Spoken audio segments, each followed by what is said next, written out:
नमस्कार साथियों, मैं हूं राव आशीष यादव और आप देख रहे हैं डीटीपी।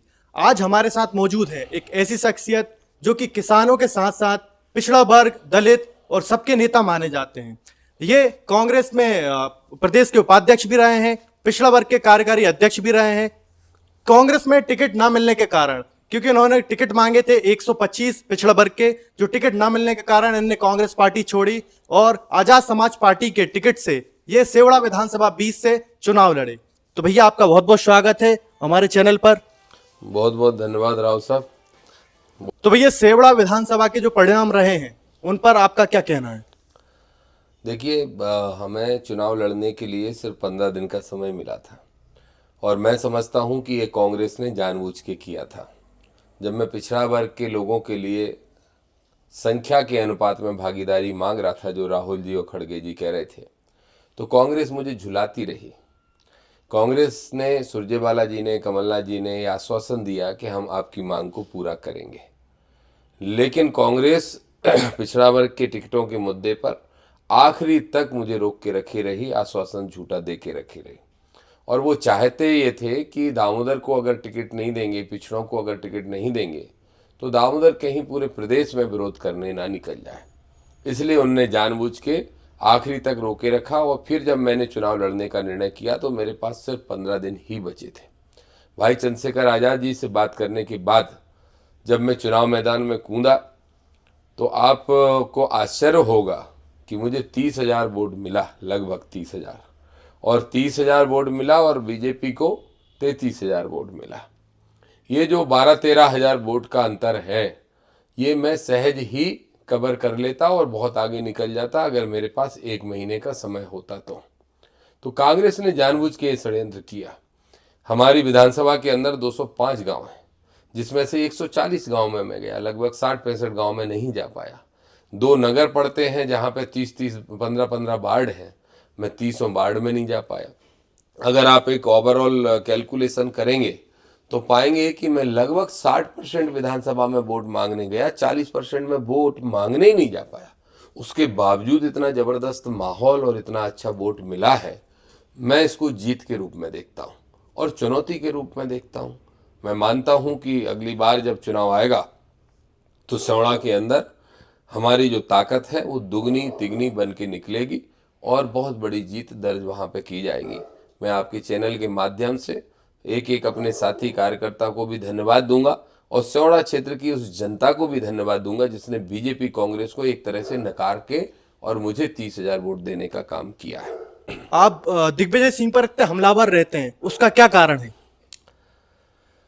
देखिए, इस मध्य प्रदेश के अंदर अगर पिछड़ों का कोई हक खा रहा है तो सामंतशाही लोग खा रहे हैं, और सामंतशाहियों का कोई सरगना है तो आदरणीय दिग्विजय सिंह जी हैं। मैं उनको सरगना कहता हूँ, और सरगना उसी को कहा जाता है जब कोई गैंग चल रहा होता है और वो गैंग अगर किसी को लूटने का काम करता है। राजनीति में पिछड़ों का, गरीबों का, किसानों का हक लूटने का काम आदरणीय दिग्विजय सिंह जी करते हैं।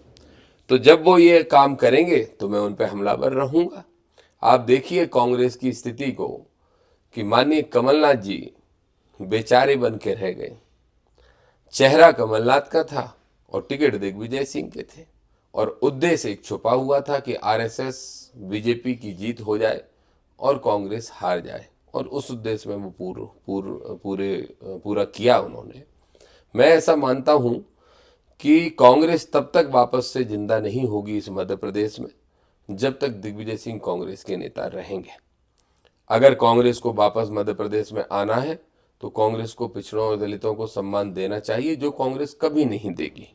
इसलिए हमने तय किया है कि ये कांग्रेस जो आज 60-65 सीटों पर रह गई है, आने वाले 2028 के चुनाव में इसकी 60-65 तो क्या 15 और 20 सीटें भी नहीं बचेंगी, और ये आंकड़ा हमारी तरफ आ जाएगा, हमारी पार्टी की तरफ आ जाएगा। तो दिग्विजय सिंह पर हमलावर होने का कारण सिर्फ ये है कि वो हमारा हक भी खा रहे हैं और इतनी सावधानी से, इतनी चालाकी से निर्णय करते हैं कि आरोप उनके ऊपर नहीं आए। लेकिन वो ये नहीं समझते कि जनता मूर्ख नहीं है, वोटर मतदाता मूर्ख नहीं है, और वो जानता है कि ये सब कौन कर रहा है। और अगर नहीं जानता होता तो भोपाल की विधानसभा में आपको 4 लाख से, लगभग 4 लाख से नहीं हारना पड़ता लोकसभा क्षेत्र के अंदर। दिग्विजय सिंह स्वयं 4 लाख के लगभग वोट से हारे। और देखिए कांग्रेस का दोहरा चरित्र, अगर अरुण यादव जी हार जाते हैं 2.5-3 लाख वोट से, तो पूरी कांग्रेस पीसीसी में चर्चा होती है कि अरुण यादव काहे के नेता जब 3 लाख से हार गए, 2.5 लाख से हार गए, 2.5 लाख से हार गए। और जब दिग्विजय सिंह हार जाते हैं 3.25 लाख से, तो कोई चर्चा नहीं होती कि वो काहे के नेता, वो तब भी नेता होते हैं। इसका मतलब ये कांग्रेस दिग्विजय सिंह की कांग्रेस है, जो गांव के गरीब और किसान, पिछड़े और दलितों का हक छीनने का काम कर रही है। जो हमारा हक छीनेगा, मैं उस पर हमलावर और आक्रामक रहूंगा।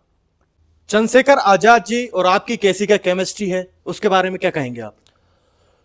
देखिए भाई, चंद्रशेखर आजाद जी को मैं बहुत दिन से सोशल मीडिया के माध्यम से देख रहा था, टीवी चैनलों पे देख रहा था, उनके संघर्ष को देख रहा था और बहुत प्रभावित था।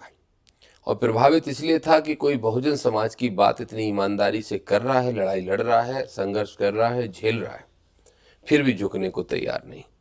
संविधान को बचाने के लिए, गरीबों पे अन्याय हो तो उनकी लड़ाई लड़ने के लिए अगर इस देश में सबसे ज़्यादा आगे कोई रहता है तो वो आज़ाद समाज पार्टी के राष्ट्रीय अध्यक्ष जी चंद्रशेखर आज़ाद जी रहते हैं। जब मैं उनसे मिला इस चुनाव के दौरान, और फिर हमारी साथ में सभाएं हुई, रैलियां हुई, जिसमें हजारों की संख्या में बड़े नौजवानों का मैंने जोश देखा, उनके प्रति दीवानगी देखी। मैं सोचता था कि युवाओं में, किसानों में मेरे प्रति इतना प्रेम है। और मुझे जब मैं उनके साथ मैंने मंच शेयर किए तो मुझे पता चला कि मुझसे कई गुना ज़्यादा उनके लिए वो दीवानगी है। और ये पूरे देश के अंदर है, ना सिर्फ मध्य प्रदेश में। तो उनके साथ मेरी बड़ी अच्छी केमिस्ट्री भी है, फिजिक्स भी है, सब मान लीजिए, अब तो सब कुछ है। और वो इसलिए है क्योंकि इस मध्य प्रदेश में नई राजनीतिक तस्वीर अगर लाना है, पैदा करना है, तो वो चंद्रशेखर आज़ाद जी और हम मिलके ही कर सकते हैं। और अब तो मैं उसी पार्टी का कार्यकर्ता बन चुका हूँ। तो मैं उम्मीद करता हूँ कि 28 तक इस मध्य प्रदेश के अंदर हम कुछ सीटें चिन्हित करेंगे और बड़ी संख्या में सीटें चिन्हित करेंगे और बड़ी संख्या में जीत के आएंगे। हमारा लक्ष्य रहेगा कि अगली बार भारतीय जनता पार्टी को मुकाबला कांग्रेस तो नहीं दे सकती, लेकिन हम मुकाबला करेंगे भी और उनसे जीत दर्ज भी करेंगे। ऐसी स्थिति आने वाली है 2028 में, जो हमारा लक्ष्य रहेगा कि भाई चंद्रशेखर आज़ाद जी निर्णय करेंगे कि सरकार किसकी बने और कैसे बने। तो हमारी अच्छी सामंजस्य है, अच्छा लक्ष्य है, हमारी गति एक जैसी है, हमारी सोच एक जैसी है, हमारा मिशन एक है। तो इसलिए मैं समझता हूँ कि बहुत अच्छे संपर्क, संबंध और सामंजस्य रखते हुए इस मध्य प्रदेश में ही नहीं, पूरे देश में बहुजन समाज के शोषित वंचित लोगों को उनका हक, राजनीतिक हक विशेष तौर पर दिलाने का काम हम दोनों भाई और हमारे रविंद्र भाटी जी सहित हमारे भीम आर्मी के जो राष्ट्रीय अध्यक्ष जी हैं, रतन जी, वो सभी साथी मिलके हम करने जा रहे हैं। फूल सिंह बरैया जी का एक अभी जो पुराना एक वीडियो वायरल हो रहा है, जिसमें उन्होंने कहा था कि अगर बीजेपी की 50 से ज्यादा सीटें आ जाएं तो वो अपना मुंह काला करेंगे। तो अभी उनका एक और बयान वायरल हो रहा है कि वो राजभवन के सामने मुंह काला करने के लिए आ रहे हैं। उसके बारे में आपकी क्या राय है? मैंने भाई कल ही वो वीडियो देर रात को देखा। सबसे पहले तो आपके माध्यम से फूल सिंह बरैया जी से कहना चाहता हूँ, कभी भी हमें अपने आप को इतना बड़ा नहीं समझना चाहिए कि हम यही भूल जाएं कि हमारी शख्सियत को बनाया किसने है। आपने जो बहुजनों की लड़ाई लड़ी है, आपने जो 30 से 40 साल लगातार संघर्ष किया है, इस वजह से आप जाने माने चेहरा हमारे मिशन के, आंदोलन के बन चुके हो उस मध्य प्रदेश के अंदर। अगर आप अपनी ही बात में फंस के या सामंतशाहियों के दबाव में आके अपना मुंह काला करेंगे तो ये मुंह काला आपका नहीं, हम सबका भी अपमान होगा। आप किस बात के लिए मुंह काला करना चाहते हैं? क्या आपने टिकट बांटे? कांग्रेस में कितने टिकट आपने दिला लिए अपने टिकट के अलावा? और आपका भी टिकट कांग्रेस ने मजबूरी में दिया है। इसलिए मेरा आपसे, उनसे आग्रह है आपके माध्यम से कि बिल्कुल भी ये निराशाजनक कार्य ना करें, हताशाजनक कार्य ना करें। अगर वो अपना मुंह काला करेंगे तो हमें भी मजबूरी में ये मानना पड़ेगा कि कांग्रेस में एक हमारे वर्ग के नेता का अपमान किया जा रहा है और उन पर दबाव बना के उनके चुनावी भाषण के दौरान कही गई बात को पूरा कराने के लिए दबाव बनाया जा रहा है। इसको मैं दलितों का, पिछड़ों का, गरीबों का, किसानों का, गांव में रहने वाले लोगों का अपमान मानूंगा। और अगर बरैया जी, आपसे मेरा आग्रह है, आप ये कतई ना करें मैं आपको एक पत्र भी मैंने बरैया जी को आज ही लिखा है, अभी उनको भेज दिया है। किसी भी कीमत पे अगर उन्होंने ये किया तो फिर मैं ये मानूंगा कि ये कांग्रेस ने हमारा अपमान किया है। और मैं जगह जगह स्वयं बरैया जी की विधानसभा में भी कांग्रेस का पुतला जलवाऊंगा, सामंत शाहियों का पुतला जलवाऊंगा, दिग्विजय सिंह का पुतला जलवाऊंगा। तो इसलिए मेरा बरैया जी आग्रह है कि आप जब 20-40 साल मेहनत करके हमारा चेहरा बने हैं, हमारे मूवमेंट का चेहरा बन चुके थे, और आज भी आप मूवमेंट की सोच रखते हो, इस बात की मुझे खुशी है। तो आपका अपमान हम सबका अपमान है। अगर आप ऐसा करेंगे तो सोशल मीडिया पे, न्यूज चैनलों पे वो लोग जो हमारे बाबा साहब की सोच को, कांसीराम साहब की सोच को, मुलायम सिंह जी की सोच को, इन सब को गलत ठहराते हैं, उनको बल मिलेगा। हमारे जो महापुरुषों का संघर्ष है उसको एक बड़ी ठेस पहुंचेगी, और लाखों लोग, इस मध्य प्रदेश के लाखों लोग इससे हताश और निराश होंगे। इसलिए कतई आपको ये घृणित कार्य नहीं करना चाहिए। और अगर आप ऐसा करेंगे तो मैं कांग्रेस को दोषी मानूंगा, आपसे कुछ नहीं कह सकता, आप मेरे बड़े भाई जैसे हैं।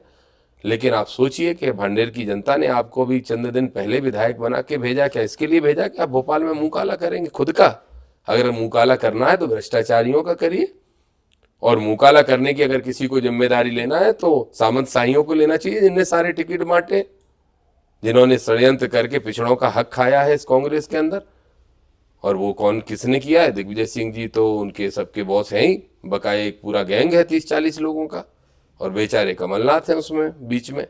तो कमलनाथ जी के तो बस का था नहीं, तो ये उनको मुंह काला करना चाहिए, ना कि बरैया जी को। तो मैं आपके माध्यम से उनसे आग्रह भी करूंगा, प्रार्थना करूंगा, विनती करूंगा, और अंत में ये चेतावनी भी दूंगा कि अगर आप ऐसा करेंगे तो आपकी पार्टी के मैं जगह जगह पुतले जलवाऊंगा, और आपके उन तथाकथित नेताओं के जो गरीबों पिछड़ों की बात तो करते हैं और हमारा ही हक खाने का काम कर रहे हैं, दिग्विजय सिंह के भी पुतले जलेंगे। दतिया से डॉक्टर नरोत्तम मिश्रा की हार, साथ ही उनके लड़के के साथ जो हार के बाद कांग्रेसियों ने जो मारपीट की, उस पर आपका क्या कहना है? देखिए, डॉक्टर नरोत्तम मिश्रा की हार नहीं हुई है, घमंड की हार हुई है, तानाशाही की हार हुई है। नरोत्तम मिश्रा जी को मैं कई मामलों में बड़ा पसंद करता हूँ।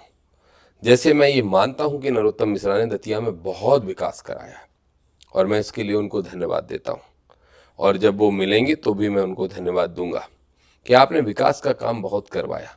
मैंने एक भाषण दिया था, हम दोनों एक ही मंच पे थे, पत्रकारों ने कोई कार्यक्रम कराया था, काफ़ी साल पहले की बात है, लगभग 10 साल पहले।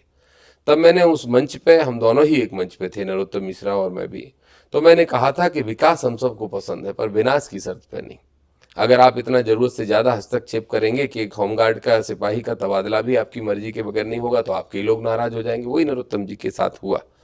और जब ताकतवर जितने ज़्यादा आप हो जाते हो, आपको उतना ही लिबरल होना पड़ता है। आप अगर आप उतने ही ज़्यादा सख्त होकर सिर पे 24 घंटे बैठे रहोगे तो वो शहर ही अपने आप में एक दमनकारी सोच उसको प्रतीत होने लगती है, आपकी दम घुटने लगता है शहर के लोगों का। वही परिणाम उनके सामने आया। उनके विकास में कोई कमी नहीं, मैं उनके विकास की तारीफ करूंगा, और मैं उम्मीद करता हूं कि वो इस हार से वो निराश नहीं होंगे।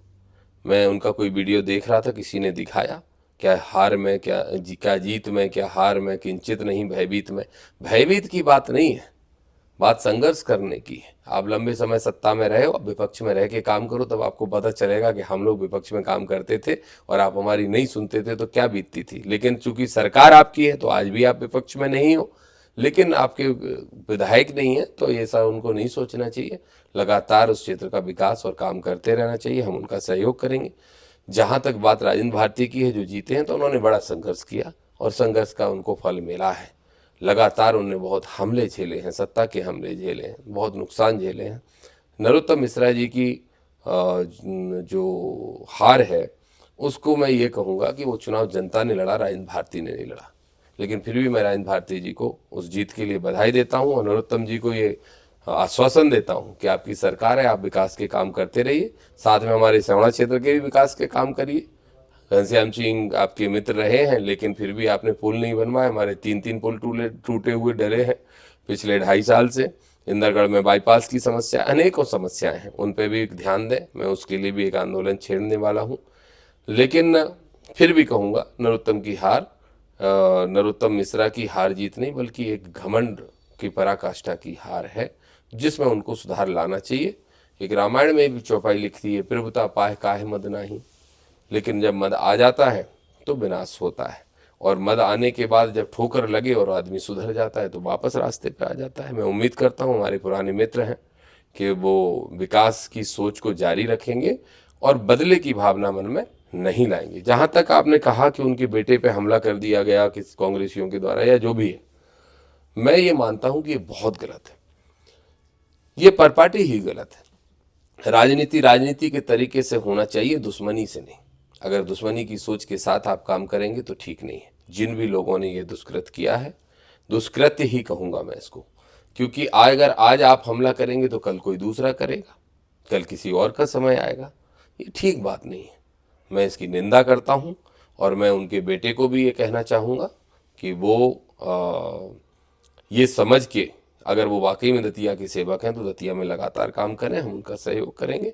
लेकिन मैं निंदा करता हूँ ये जो कुछ भी उस दिन हुआ, और ये परपाटी किसने डाली मुझे नहीं पता, लेकिन ये नहीं होना चाहिए। राजनीति में अगर ये होगा तो सब खत्म हो जाएगा।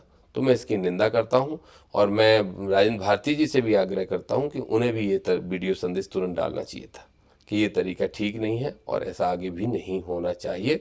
इस मामले में मैं बिल्कुल स्पष्ट मेरी राय है कि ये गलत था, और इसमें मैं नरोत्तम मिश्रा जी के साथ हूँ, उनके बेटे के साथ हूँ। लेकिन अगर भय का वातावरण फिर से बनाया जाएगा तो मैं पहले लड़ता था और फिर लड़ाई लड़ने का काम करूँगा। कांग्रेस की हार के बाद दिग्विजय सिंह से जब पूछा गया कि हार के क्या कारण है, तो वो ईवीएम को दोषी बता रहे हैं, उस पर आप क्या कहेंगे? अगर ईवीएम दोषी है तो निश्चित रूप से ईवीएम की जांच होना चाहिए, पर इसका जवाब दिग्विजय सिंह देंगे कि अगर ईवीएम को हार के बाद अगर दोष देना ही है तो उस ईवीएम से चुनाव होने पे चुनाव का बहिष्कार क्यों नहीं करते?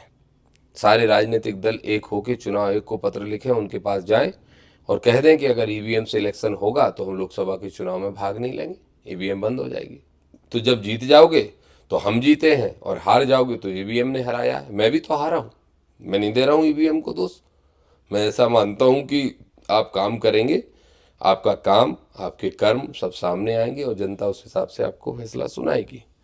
तो मैं ईवीएम को दोषी नहीं मानता, मैं दिग्विजय सिंह को दोषी मानता हूँ। अगर कांग्रेस की हार का कोई कारण है तो आदरणीय दिग्विजय सिंह जी हैं। और आप ही बताइए, मेरी ही विधानसभा में मैं चुनाव लड़ रहा हूँ, मेरी छोटी अभी पार्टी है मध्य प्रदेश में, पार्टी संगठन बहुत बड़ा है लेकिन राजनीतिक दल के रूप में मध्य प्रदेश में शुरुआत थी, फिर भी मैं 30,000 वोट लेके आ जाता हूँ, जबकि मैं कांग्रेस का सबसे प्रबल दावेदार था। मुझे आश्वासन दिया गया था और मैं पिछड़ों के लिए 125 टिकट मांग रहा था। ये मेरा अपराध था, इसलिए मेरा टिकट काट दिया गया। और जब कांग्रेस के ही एक तथाकथित राजा को आप टिकट दे देते हो, सिटिंग एमएलए को, तो हम दोनों में कितने वोट का अंतर रह जाता है। अगर मैं कांग्रेस से लड़ता होता तो 50,000 से मेरी जीत होती, 40,000 से जीत होती। लेकिन ये सही निर्णय नहीं होके गलत निर्णय क्यों हुआ, या ऐसे ढेर सारे दर्जनों गलत निर्णय क्यों हुए? कहाँ थे अरुण यादव जी के कहने से कौन से टिकट दिए गए? जीतू पटवारी जी की किसने सुनी? कमलेश्वर पटेल भाई की किसने सुनी? कौन से पिछड़े वर्ग के नेता की किसी ने सुनी कांग्रेस के अंदर? तो ये हार का जो दोष है वो दिग्विजय सिंह खुद को दें, अपनी कुनबे को दें, अपनी गलत सोच को दें, और इस बात का जवाब दें कि क्यों 31% मात्र ओबीसी का वोट तुमको पड़ा है, क्यों 60% से ज्यादा बीजेपी को मिला है। इसलिए मिला है कि बीजेपी में कम से कम ओबीसी के चेहरे तो हैं। उमा भारती जी हैं, शिवराज सिंह चौहान साहब हैं, केशव प्रसाद मौर्य जी हैं, एसपी सिंह बघेल साहब हैं, बहुत सारे गुर्जर यादव नेता भी हैं। जगह जगह अगर वो प्रादेशिक नहीं बनाते हैं तो संभाग स्तर का एक नेता तैयार करते हैं जिसके चेहरे पे वोट ले सकते हैं। आपने किसको तैयार किया? अगर टॉप 5 लीडरशिप की बात भी करें तो कौन था पिछड़ा वर्ग का? टॉप 5 लीडरशिप में सिर्फ अरुण यादव जी को नाम के लिए रखा गया था, उनकी बात तो कहीं मानी सुनी नहीं गई। तो पिछड़ा वर्ग अब समझदार हो गया, उसने फैसला सुना दिया, और वो फैसला यही आया कि पिछड़ा वर्ग का वोट बीजेपी को गया और बीजेपी ने बड़े बहुमत से सरकार बनाई। शिवराज सिंह चौहान के चेहरे पे गया, क्योंकि शिवराज सिंह चौहान जी पिछड़े वर्ग के हैं।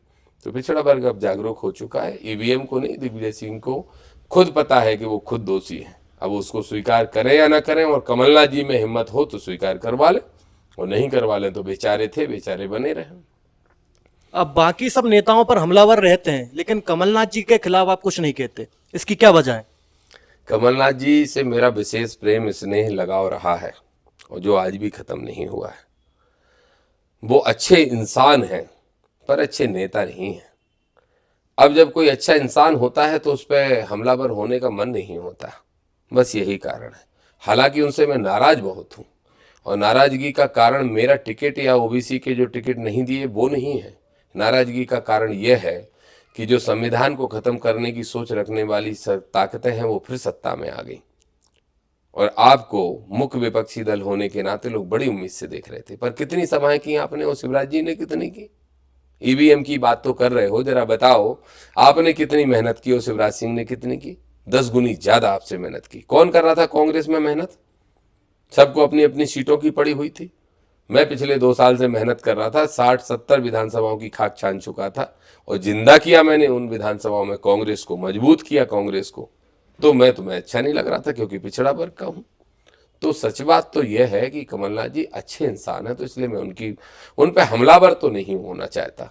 और वो मैं नहीं समझता कि जिनको मैं एक बार अपना दिल से बड़ा भाई मान लूं, उस पर फिर मैं इस तरह से हमलावर हूं। हाँ, अब राजनीतिक रूप से मुकाबला जरूर होगा।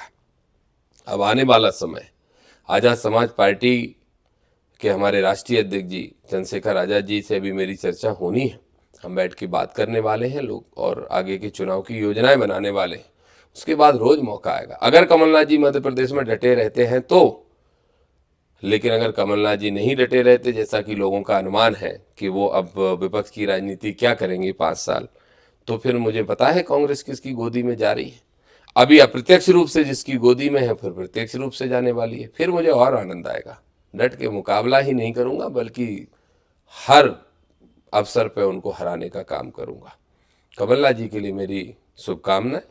स्वस्थ रहें, हंसते रहें, मस्त रहें, और राजनीति मेरे ख्याल से उनको छोड़ देना चाहिए। तो अब इतनी बड़ी हार के बाद एक ऐसी अटकलें स्टार्ट हो रही हैं कि आपने जो कहा था कि 126 टिकट 125 टिकट पिछड़ा वर्ग को दे दिए जाएं, नहीं दिए, उसका क्या खामियाजा भुगतना पड़ा है कांग्रेस पार्टी को? साथ ही आपके इस्तीफा से क्या क्या नुकसान कांग्रेस पार्टी को हुआ है? लगभग 20 सीटों को मैं जानता हूं जहां मेरे इस्तीफे का नुकसान हुआ है। नेता प्रतिपक्ष डॉक्टर गोविंद सिंह को सीधा सीधा मेरे कांग्रेस छोड़ने से 3-4 हजार वोट का सीधा नुकसान हुआ। करीब 22-24 पोलिंग ऐसी हैं जिनने कह के वोट नहीं दिया कि हम आपको देते थे लेकिन अब नहीं दे पाएंगे क्योंकि आपने दामोदर यादव का और पिछड़ों का अपमान किया है, कराया है, और वो सफाई देते रहे।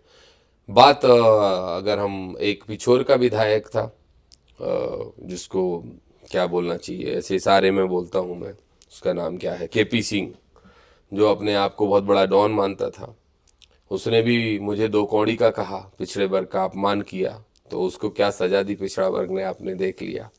एक और है कोई उधर चंदेरी से, राजा राजा राजा फलाना राजा ढिकाना, ये जितने राजा साजा थे ना, सबके बैंड बाजा बज गए हैं, और ये बैंड बाजा बजाया पिछड़ा वर्ग ने। पिछड़ा वर्ग 60-65% बीजेपी को कभी नहीं जाता। दिग्विजय सिंह जी का भाई हार गए। दिग्विजय सिंह का एक और रिश्तेदार है, हमारे घनश्याम सिंह हैं चौड़ा के, उनके रिश्तेदार क्या नाम है, प्रियव्रत सिंह हार गए। इतने सारे लाइन से हारे हैं, जो बचे खुचे हैं वो अगली बार हार जाएंगे। पिछड़ा वर्ग जाग चुका है। अगर आप पिछड़ा वर्ग को 126 टिकट देते तो आज सरकार पिछड़ा वर्ग की ही होती, लेकिन इनको डर लग रहा था कि फिर दामोदर बहुत ताकतवर बन जाएगा। मैं तो ताकतवर हूं, तुम्हारी पार्टी में नहीं, तो जनता के बीच में हूं, किसानों के बीच में हूं। तो मेरे पार्टी छोड़ने का जो सीधा सीधा मैं नुकसान देखता हूँ, लगभग 20 सीटों पे तो मैं ही देख रहा हूँ। कहीं 2000 का, कहीं 4000 का, कहीं 10,000 का तक नुकसान इनको हुआ है। और इसीलिए अब मैं तो कह रहा हूँ, राजेंद्र भारती की जो जीत है वो 8,000 की नहीं, 15,000 से 20,000 की होती। फूल सिंह बरैया की जीत में और 10,000 वोट का इजाफा हो जाता। आसपास की सारी सीटों में करेरा का बेचारा वो सिर्फ 2-3 हजार से हार गया, वो 5-10 हजार से जीत जाता। मुझे बस 2 सभाएं भर करने जाना था। ढेर सारी ऐसी अनेकों सीटें हैं, बताने की आवश्यकता नहीं है। निवाड़ी की सीट जहां मैंने कांग्रेस को 5,000 से ले जाके 25,000 30,000 पे खड़ा करने का काम किया, वहां 2 सभाएं करता, वो सीट जीत जाती। अनेकों ऐसी सीटें हैं। तो भारी नुकसान मेरे टिकट का तो हुआ ही है, लेकिन पिछड़ा वर्ग की अनदेखी करने का नुकसान ज्यादा हुआ है। ये सारा नुकसान पिछड़ा वर्ग की अनदेखी का है, और मैं तो पिछड़ा वर्ग का एक कार्यकर्ता हूँ। बस मैं बुखरता से बात उठाता हूँ, इसलिए पिछड़ा वर्ग के लोगों को अच्छा लगता हूँ, और मेरी बात नहीं मानी गई इसलिए पिछड़ा वर्ग कांग्रेस से नाराज हुआ, जिसका दुष्परिणाम इनने भुगता है। आगामी लोकसभा चुनाव में आपकी क्या योजना है? कितनी लोकसभा सीटों पर आप अपने उम्मीदवार आजाद समाज पार्टी उतारेगी? अभी मैं औपचारिक रूप से ये बात की घोषणा नहीं कर सकता जब तक राष्ट्रीय अध्यक्ष जी से बात नहीं हो जाए, लेकिन मेरी जो इच्छा है वो ये है कि हमें जो मेरी अप्रोच वाली 6-7 लोकसभा क्षेत्र हैं, चाहे वो ग्वालियर हो, चाहे वो मुरैना हो, चाहे वो गुना शिवपुरी हो, चाहे वो टीकमगढ़ हो, चाहे वो खजुराहो हो, और चाहे मेरी खुद की लोकसभा जो रिजर्व है, जिससे मैं चुनाव नहीं लड़ सकता, भिंड दतिया हो, ये सारी सीटों पे ताकत से हमें चुनाव लड़ना चाहिए लोकसभा का। मैंने इंटरनली तैयारी शुरू कर दी है। राष्ट्रीय अध्यक्ष जी से मेरी चर्चा बराबर हो रही है। मैं बहुत जल्द उनसे भेंट करके और पूरी योजना बनाने जा रहा हूँ। और मैं क्या, मेरे सभी साथी जो यहाँ पे पहले से भीम आर्मी के अच्छे साथी हैं, आज़ाद समाज पार्टी के साथी हैं, पूरा संगठन है, सबसे चर्चा करने के बाद और राष्ट्रीय अध्यक्ष जी निर्णय करेंगे। और मुझे पूरा उम्मीद है कि हम ताकत से लोकसभा लड़ेंगे।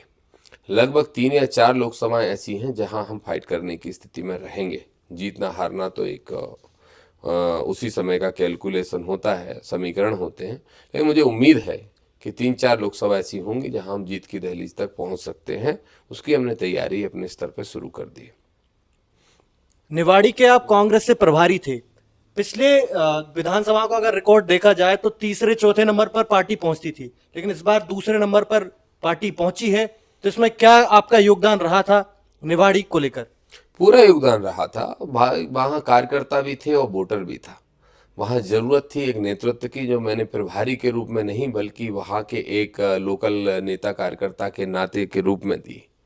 और मैंने विश्वास लोगों के अंदर जगाने का प्रयास किया। मैंने, मेरे सह प्रभारी थे, तीनों साथी, सबने मिलके, और निश्चित रूप से उसमें बड़ा उछाल आया। आप खुद ही देख रहे हैं। अगर मैंने पार्टी नहीं छोड़ी होती तो आज निवाड़ी की सीट जो है कांग्रेस की झोली में होती। लेकिन ये सब बातें कांग्रेस में अच्छी नहीं लगती। दिग्विजय सिंह जी को अच्छी नहीं लगती थी, उनके कुनबे को अच्छी नहीं लगती थी, सामंतशाहियों को अच्छी नहीं लगती थी। वो घबराते हैं, जो बहुत कम संख्या में होते हैं, अल्पसंख्यक होते हैं और हक ज़्यादा का खाते हैं, वो घबराते हैं। वही बात, मैं मुखर भी हूँ तो मैं बहुत ताकत के साथ अपनी बात उठाता था। मेरा नेचर है, मेरा स्वभाव है कि मैं लड़ाई भी पूरी ताकत से लड़ता हूँ, जंग छेड़ता हूँ तो अंजाम तक पहुँचाता हूँ। तो इसलिए लोग घबरा गए, लेकिन निवाड़ी में बहुत अच्छी सफलता मिली। ये भी जो वोट सेकंड नंबर पर पार्टी पहुंची है, ये वहाँ के एक एक कार्यकर्ता को जो मैंने समझा के सबको तैयार किया था, और जो उन लोगों ने काम किया, जो जनता, हमने आंदोलन किए वहाँ के लोकल एमएलए के खिलाफ, और जो जनता में नाराजगी थी, उस नाराजगी को सड़कों पर प्रकट करके ये दिखाया, तो उससे माहौल बना और ऐसी स्थिति बनी। हाँ, अब अगर टिकट के निर्णय में भी सबकी सहमति कर ली जाती, अच्छा लड़का है अमित, जो है अमित राय, लेकिन सबकी सहमति से वो निर्णय किया जाता तो शायद कांग्रेस और ताकत से लगती, तो परिणाम कुछ और आते, बीजेपी हार जाती वहाँ पे। लेकिन सहमति कैसे हो सकती है? टिकट तो दिग्विजय सिंह की जेब में रखे रहते हैं, तो वो सहमति का विषय ही नहीं रहता है। तो इसलिए मेहनत की, तो उस मेहनत का फल दिखाई दे रहा है वहाँ पे। बीजेपी की इतनी प्रचंड बहुमत से सरकार बनने जा रही है, उस पर आप क्या कहेंगे? देखिए, इतनी उम्मीद तो बीजेपी को ही नहीं थी। शिवराज जी खुद 130-140 सीटें बता रहे थे। कोई भी बीजेपी का नेता इतनी सीट नहीं बता रहा था। आश्चर्यजनक तो है, इसीलिए कभी कभी ईवीएम पे शक लोगों को होता है। पर मैं अपनी सीट से ईवीएम का अंदाजा लगाता हूँ, तो मुझे स्वीकार करने की क्षमताएं मेरे अंदर है। तो मैं अपनी उन गलतियों को जब स्वीकार करते हुए फिर आकलन करता हूँ तो वोट को सही पाता हूँ। तो फिर मुझे ईवीएम गड़बड़ नहीं लगती। मुझे लगता है लाडली बहना योजना ने बड़ा काम किया है मध्य प्रदेश के अंदर, और शिवराज सिंह चौहान जी की सरल स्वभाव और मिलनसार छवि, और बेहद बेहद मेहनती इंसान वो आदमी है। मैं बहुत फैन हूँ उनका इस रूप में, उनकी पार्टी के रूप में नहीं। उनकी पार्टी तो निश्चित रूप से पिछड़ों दलितों का हक खाती है और संविधान को खत्म करना चाहती है, लेकिन वो ओबीसी चेहरा है। बीजेपी जानती है कि ओबीसी का वोट लेना है तो ओबीसी चेहरा को ही आगे करना पड़ेगा। तो प्रचंड जो जीत हुई है वो शिवराज सिंह चौहान के चेहरे के कारण हुई, उनकी नीतियों के कारण हुई है। उनकी जो स्कीम्स, उन्होंने जो लॉलीपॉप देने का काम किया है लाडली बहनों को, अब बहनों को नहीं, मतलब कि क्यों, कहाँ से पैसा आ रहा है? हबीबगंज रेलवे स्टेशन बेच के पैसा आ रहा है क्या? मध्य प्रदेश के स्टैंड बेच के, बस स्टैंड बेच के पैसा आ रहा है, प्रॉपर्टियां बेच के पैसा आ रहा है, कर्जा लेके पैसा आ रहा है? उन्हें कुछ नहीं पता। उनने इस बात को माना कि हाँ, शिवराज सिंह मेरे बहनों भाई होने के नाते अपने आप को घोषित किया कि हम आपके भाई हैं, और मदद की, तो उसका बड़ा लाभ मिला है। मेरी ही विधानसभा में मैंने महसूस किया। एक गांव है जहां पे 800 वोट मिलने थे लगभग, हमें अनुमान था, और हमारे समर्थकों का दावा था कि 800 से ज़्यादा मिलेंगे, लेकिन वोटिंग के 4-5 दिन उन्होंने कहा भाई साहब 600 मिलेंगे।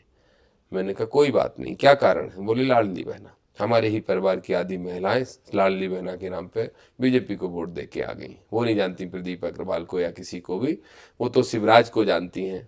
और मोदी के नाम पे नहीं, ये वोट शिवराज के नाम पे पड़ा है।